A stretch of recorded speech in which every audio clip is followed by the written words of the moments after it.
Normally, I would say high hoods and GP30s, but this is not the case here.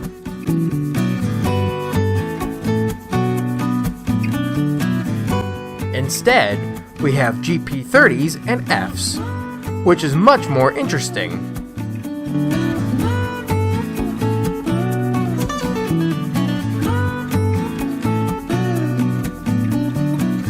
In this edition of Ohio Rail Excursions, we follow ORE's first north end run as it runs from Leipsic, Ohio to just south of Dundee, Michigan and back.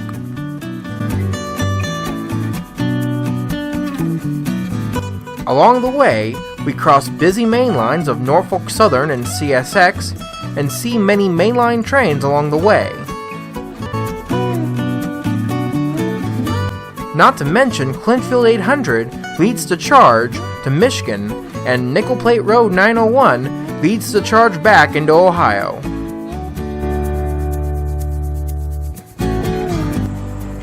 So without further delay, let's get started.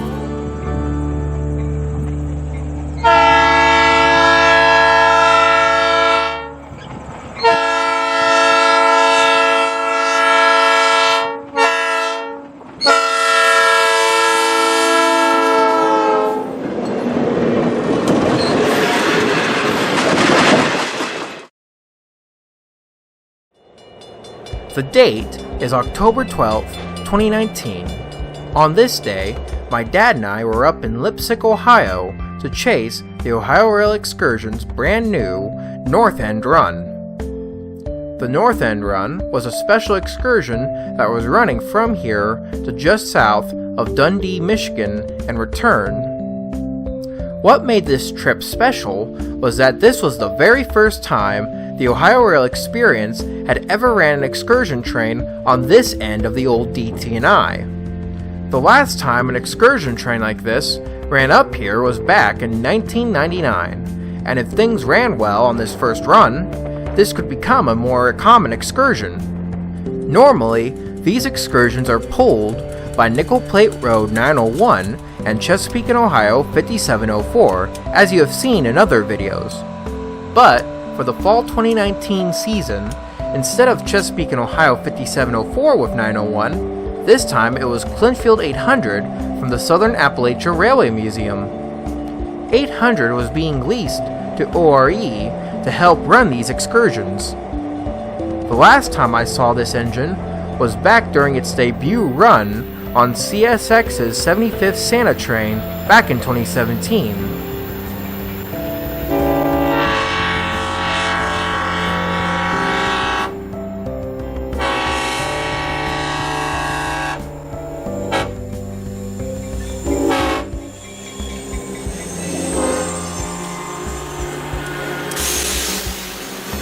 Besides Clinchfield 800, there were two more visitors helping with these runs. Nickel Plate Road 90 and 62 from the Midwest Railway Preservation Society were also here to help with passenger accommodations. Nickel Plate Road 90 was repainted back in early September of 2019 by the Midwest Railway Preservation Society and had a fresh new coat of paint which glistened in the rising sun. We'll talk about the history of these two passenger cars in a little bit.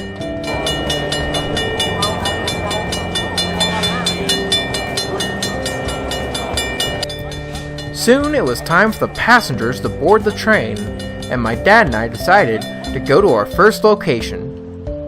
The first place we went to was the I&O Norfolk Southern Diamond, just north of where the train was boarding. This is on the northwest side of town. Leipsic, Ohio is where the former Detroit, Toledo, and Ironton Railroad, now the Indiana and Ohio Railroad, crossed the former Nickel Plate Road, now the Norfolk Southern's Fostoria District, and the Baltimore and Ohio's Toledo-Cincinnati Mainline, now CSX's Toledo Subdivision. Norfolk Southern's Fostoria District is a single-tracked main line running from Fort Wayne, Indiana to Bellevue, Ohio. Although the line is a single-tracked main line, it is still a very busy route because when we first got here, we saw an eastbound Norfolk Southern intermodal train race across the diamond.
After the NS intermodal train got across the diamond, the North End run was then given permission to cross the diamond and start its journey north.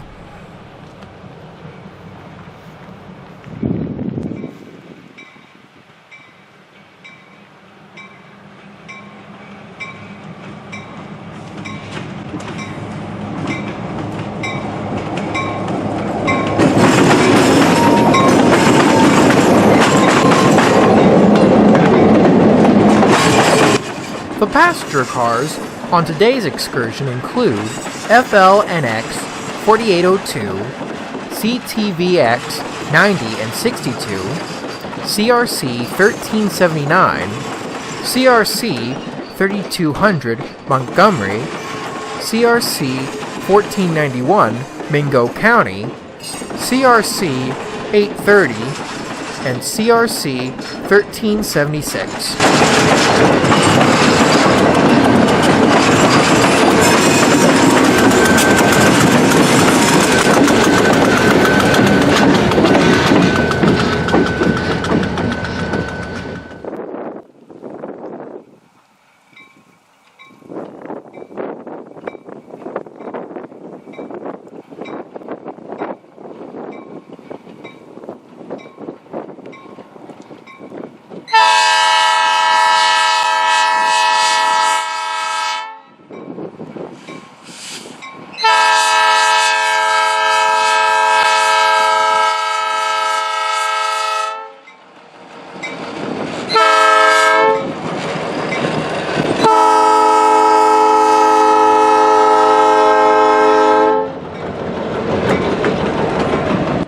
Starting with the first coach, FLNX 4802 is a lightweight passenger car built in 1954 by the American Car and Foundry Company. 4802 was built for the Union Pacific Railroad as their 5455. She stayed on the Union Pacific Railroad, pulling many passengers across their system until 1969, when it and its siblings were then sold off to the Grand Trunk Western Railroad.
Getting back to 4802, once it was on the Grand Trunk Western, that's where it received its current number.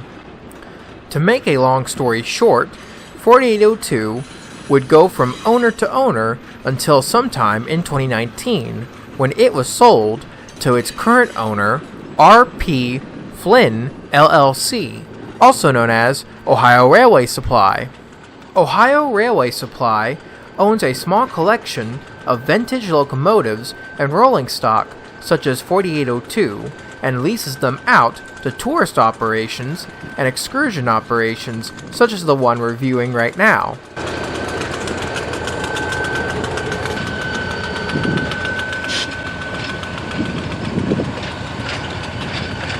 The next place we go to is Hamler, Ohio.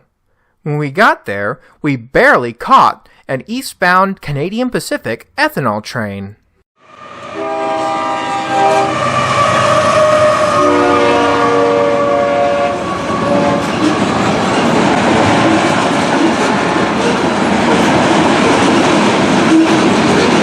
We caught this Canadian Pacific train at the First Street Railroad crossing in town.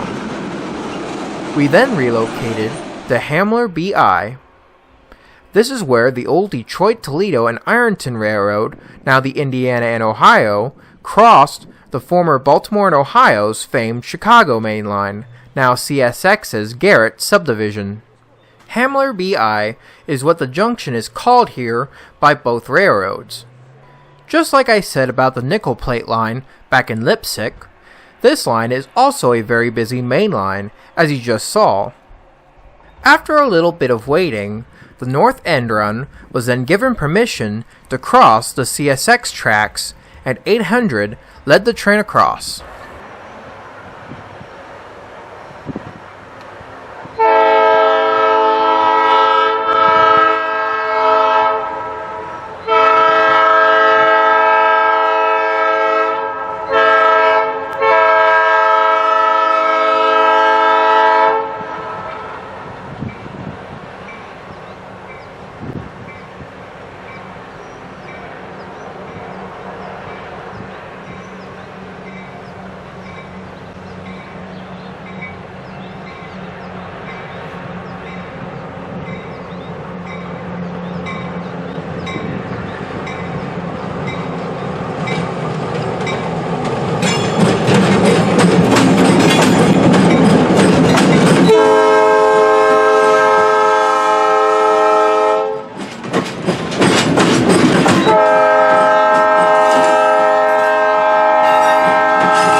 The next place we saw the train at was in Malinta, Ohio. Malinta was once home to a small yard and was where the Nickel Plate Road's former Toledo, St. Louis, and Western Railroad, also known as the Cloverleaf Route, crossed and interchanged with the DT&I. This was also where the Tecumseh branch of the DT&I began. The Tecumseh branch ran from here to Tecumseh, Michigan, via Napoleon, Ohio. As of today, both the Cloverleaf Route, the Tecumseh branch, and the yard here are all abandoned, leaving the old Detroit, Toledo, and Ironton main line as the only line through town.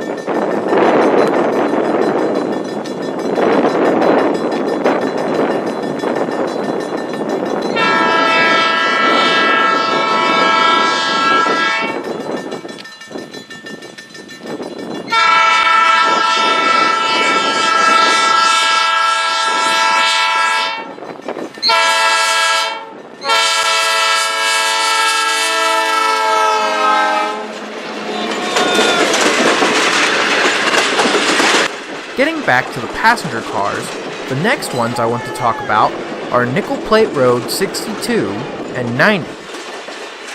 Both coach cars are Pullman-built heavyweights, 90 being built in 1930 and 62 being built in 1934.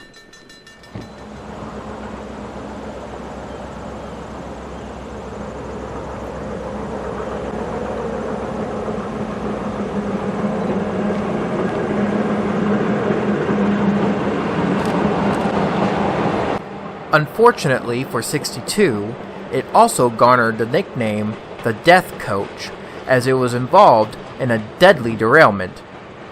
In August of 1943, 62 was on an express train bound for Buffalo, New York, which was running late at the time. Meanwhile, in Wayland, New York, there was a freight train stopped there, switching out some customers.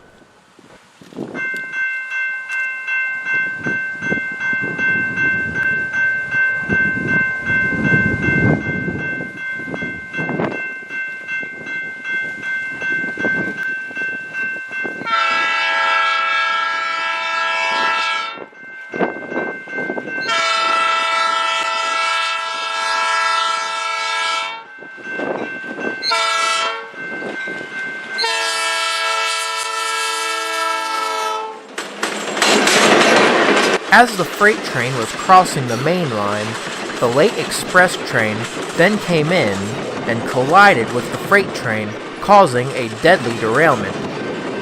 As most reports said at the time, the boiler from the freight locomotive landed next to 62, and the hot steam from the steam locomotive escaped into the car, injuring many passengers inside.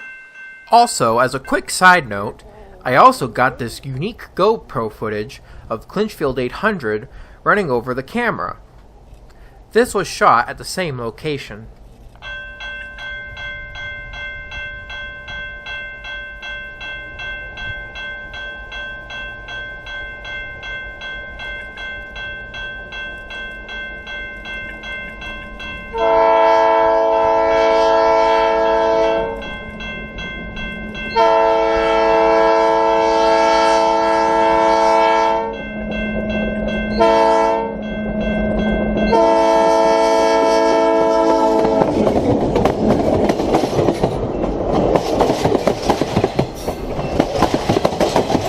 Getting back to the derailment, over 26 people perished in the disaster, most of them coming from 62. After the crash, 62 was then repaired and put back into service. For 90, the car led an uneventful life, pulling many passengers across the Nickel Plate Road. After seeing the train there, we next see it at the Anderson Inc. grain silo just west of Metamora, Ohio. The Anderson silo is a large facility which serves both trucks and trains.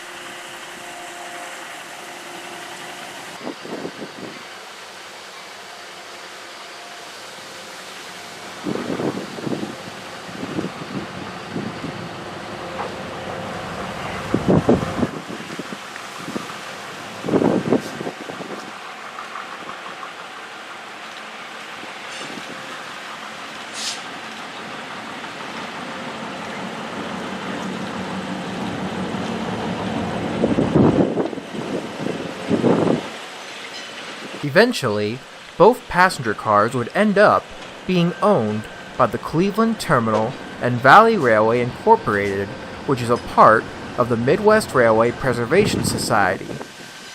As of today, as you can see, both 62 and 90 are both great excursion passenger cars being used on many excursions, including the famed Steam in the Valley trips operated by the Cuyahoga Valley Scenic Railway.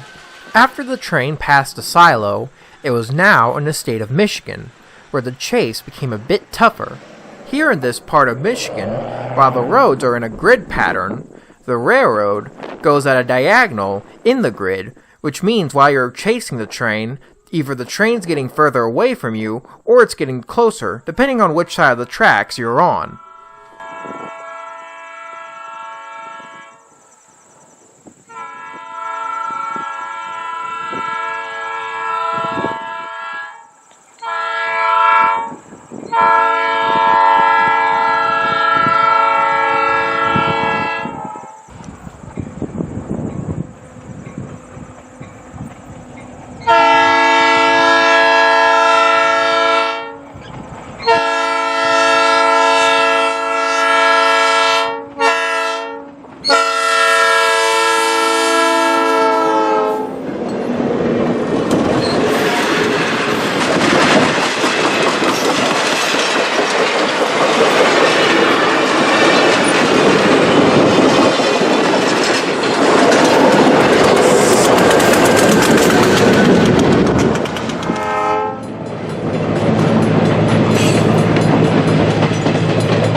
Although the next cars on this train are CRC 1379 and 3200, I will not be talking about their history because I had already talked about it back in Volume 2.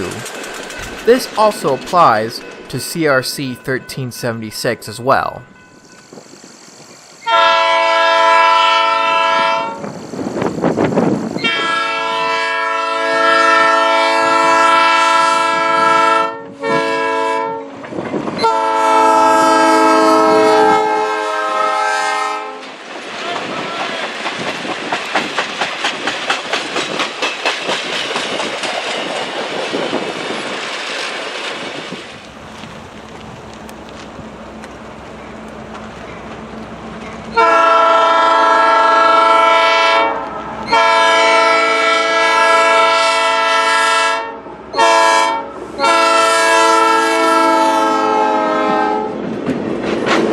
The next passenger car we'll be talking about is CRC 1491, Mingo County.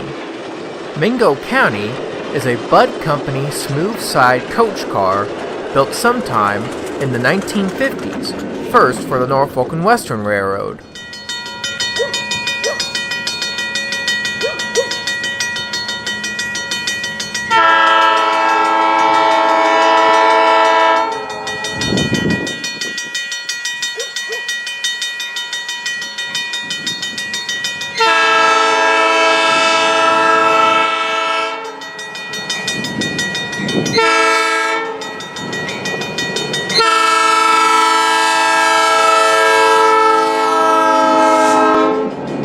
The name of 1491 came from Mingo County, West Virginia. It then became part of the Pennsylvania Railroad and then part of the Penn Central Railroad as their 3233. After the Penn Central nightmare, Mingo County then got thrown around some commuter railroads. As of today, Mingo County is now owned by the Cincinnati Railway Company, being used on excursion train service such as the one we're chasing today.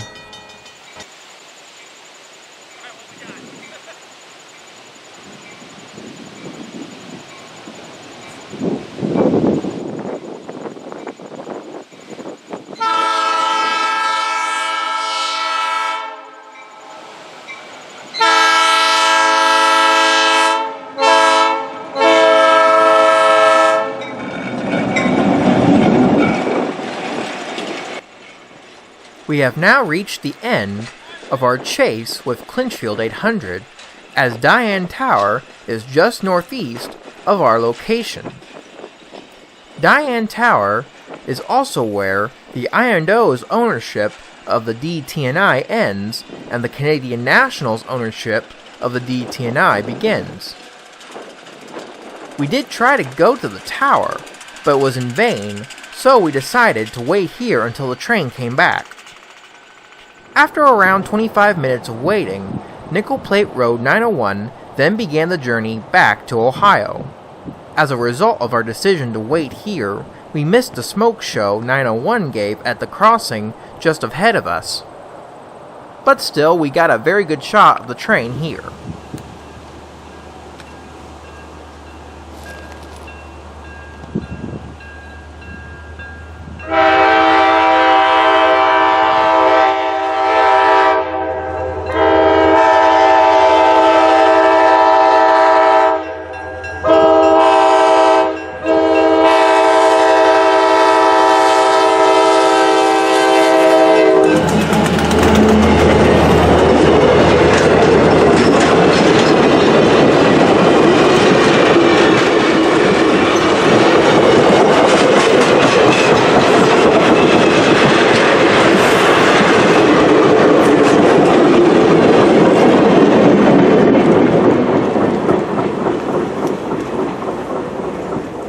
I also got some GoPro footage here as well, this time with 901 running over my camera.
last passenger car I will be talking about is CRC 830. Unfortunately, there is little to no information about this passenger car. All I was able to find on the car was that it might be a former Canadian Pacific commuter passenger car. It later worked for the Montreal Urban Community Transit Corporation. As of today, 830 is one of 4 passenger cars owned by the Cincinnati Railway Company and used on excursions. As a matter of fact, we saw one of its sister cars in the last volume.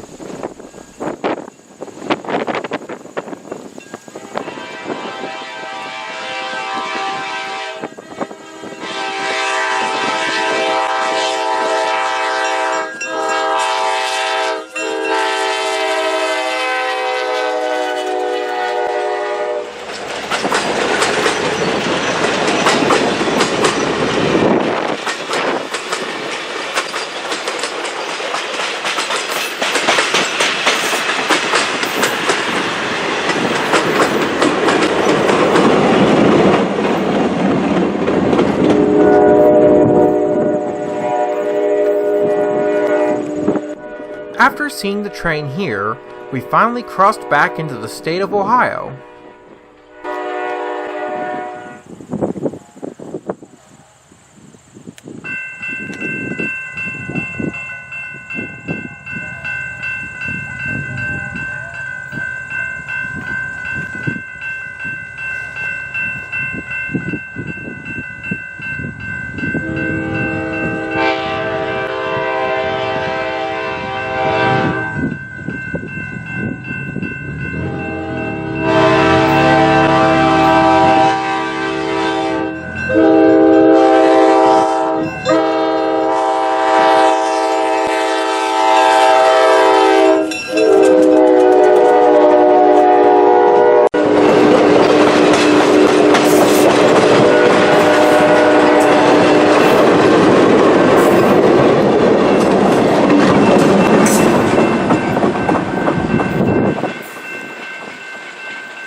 Now with the passenger cars out of the way, let's talk about the railroad line the train is on.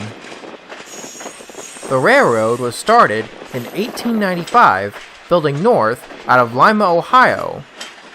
The railroad was called the Lima Northern Railroad, but when it reached Michigan, the name was changed to the Detroit and Lima Northern Railroad in the hopes of running to Detroit. Looking at this map, the railroad line ran north from Lima, Ohio, along the old Baltimore and Ohio's Toledo-Cincinnati main line to Leipsic, Ohio. Once there, the line then ran up to Malinta, Ohio. Remember the Tecumseh branch I talked about earlier? Well, that line used to be the main line for the DNLN. Once the line was in Tecumseh, Michigan, the railroad then used trackage rights on another railroad to get to just east of Dundee, Michigan. Once there, the line either ran north to Detroit, Michigan, or south to Toledo. The section of the line between Malinta, Ohio, and Diane Tower, Michigan that we are on wasn't built until 1918 by the Detroit, Toledo, and Ironton Railroad. It was more than likely to get rid of that pesky trackage rights section on their main line. Getting back to our train chase, we now go to Delta, Ohio. Here we found ourselves at the Road FG Railroad crossing on the west side of town. The tracks here are not of the Detroit, Toledo, and Ironton, but of the former New York Central's famed water level route, now Norfolk Southern's busy Chicago line. Our DT&I line we have been following throughout this video is just to the west of the crossing. Unlike the other mainline crossings we have encountered, the DT&I flies over the water level route on a bridge.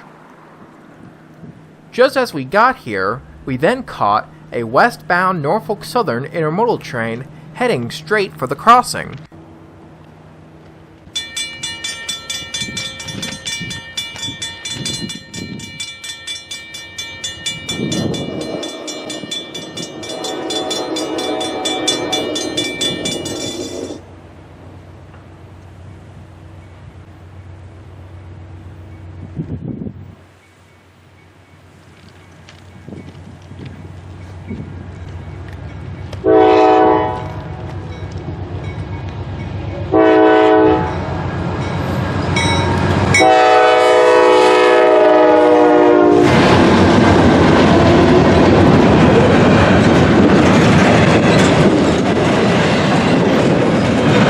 Just as the intermodal train was passing us, the North End Run was just finishing crossing the bridge.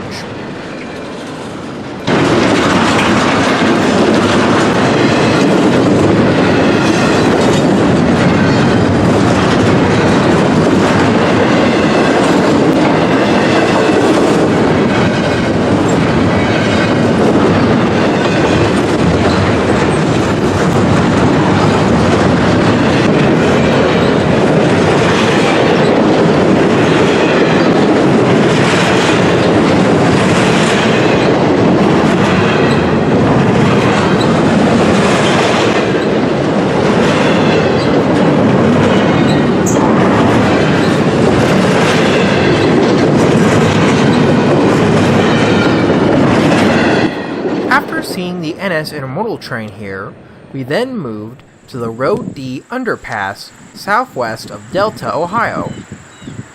The DT&I built a series of concrete bridges along this section of their railroad line to avoid building railroad crossings here.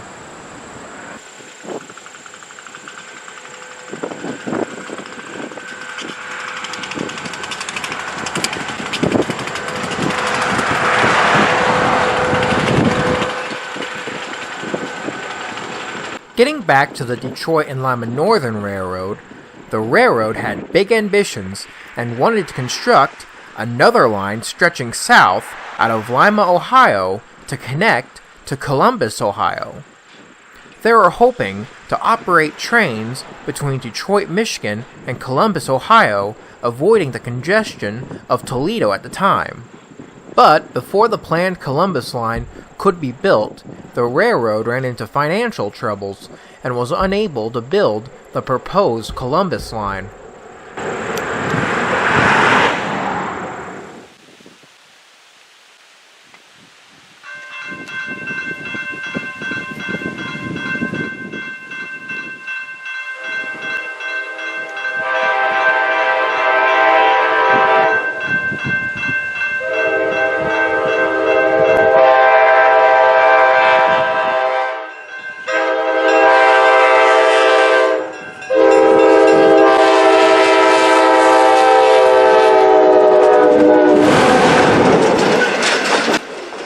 Not only were their hopes of getting to Columbus were dashed, but also their hopes of getting into Detroit, Michigan were dashed as well, as they were only able to get to the outskirts of the city.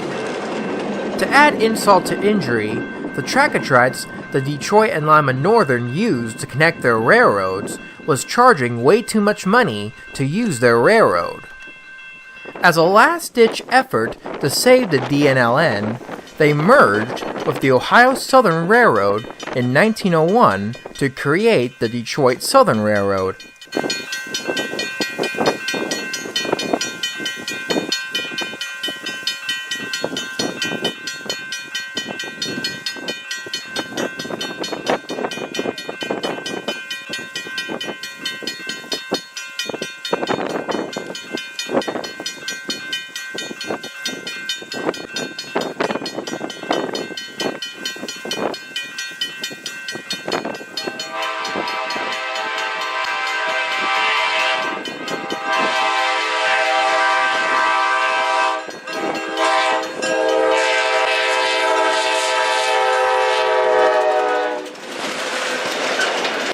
But that wasn't enough to save the railroad, and by 1905, the railroad went into bankruptcy.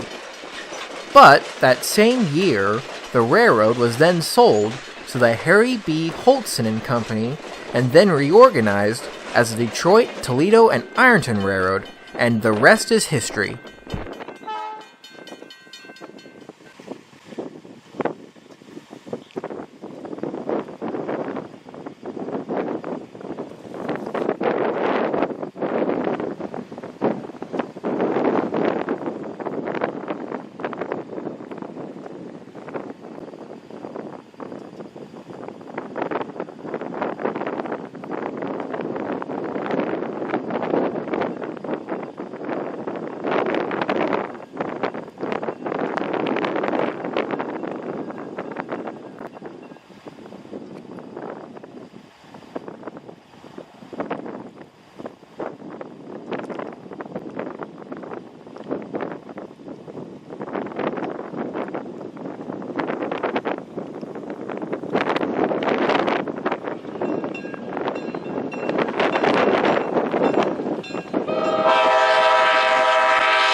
After seeing the train here, we then moved back to Hamler, Ohio, back to the Diamond. Here, the North End run was forced to stop and wait for an eastbound CSX freight train to cross the Diamond.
After the CSX train got passed, I then got myself repositioned just south of the Belton Street Railroad crossing so I could get a good shot of the North End Run passing the old DT&I signals here. Unlike the CSX mainline with its modern signals, the old DT&I here is still protected by its good old signals.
Soon we arrived back where we started, back at the old DT&I Nickel Plate Road Diamond back in Leipsic, Ohio.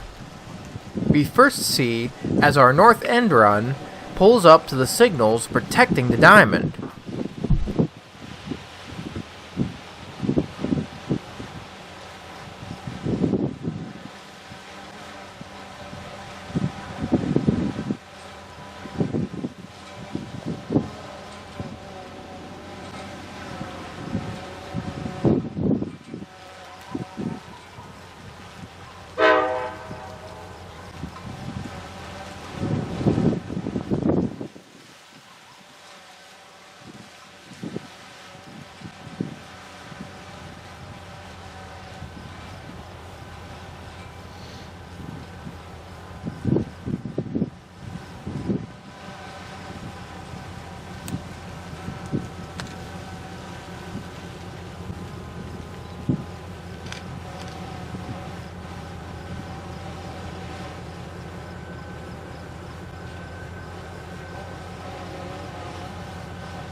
The north end run was forced to stop and wait here for an eastbound Norfolk Southern local train to come across the diamond.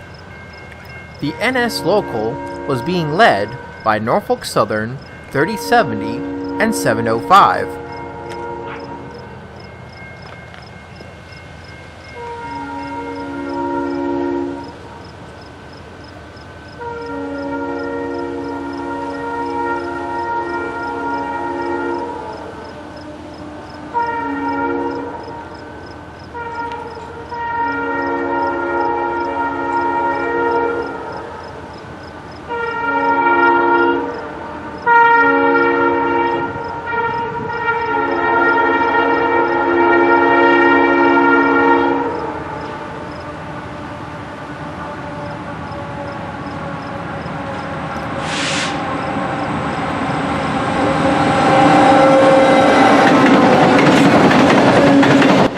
Norfolk Southern 3070 is an EMD GP40-2 built in 1980 as Conrail 3402. 705 is a rebuilt EMD RP-E4C. It was originally an EMD GP38 built in 1971 as Penn Central 7910. 7910 was rebuilt in 2009 by Norfolk Southern as a road slug. As you can see, I got this great GoPro action of the NS local as it ran across the diamond here as well.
After the NS local passed the diamond here, the north end run was then given permission to cross the diamond back into Leipsic, Ohio.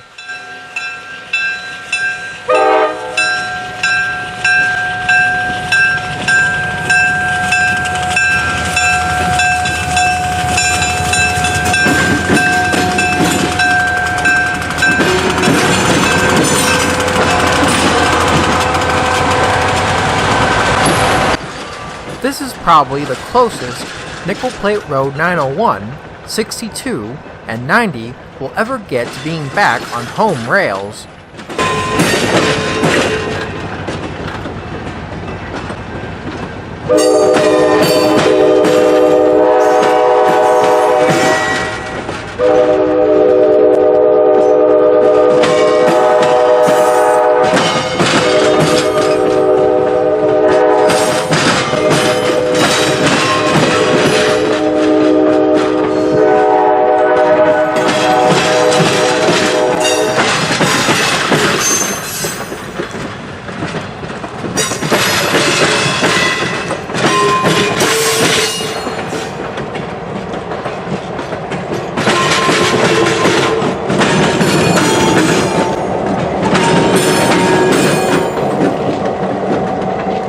Ironically, thanks to my GoPro being on the nickel plate line, I also got this other shot of the North End run crossing the diamond here.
And with that, we have reached the end of yet another trip on the Ohio Rail Experience. If you wish to see any other excursions Nickel Plate Road 901 has pulled for the Ohio Rail Experience, you can go check out my previous videos of the Ohio Rail Excursions. Also, if you wish to ride any of the excursions featured in this series, you can go to https://www.ohiorailexperience.com. There, the Ohio Rail Experience offers many excursions and usually sells their tickets there. Well, I hope you enjoyed this video, guys. I'll be seeing you later.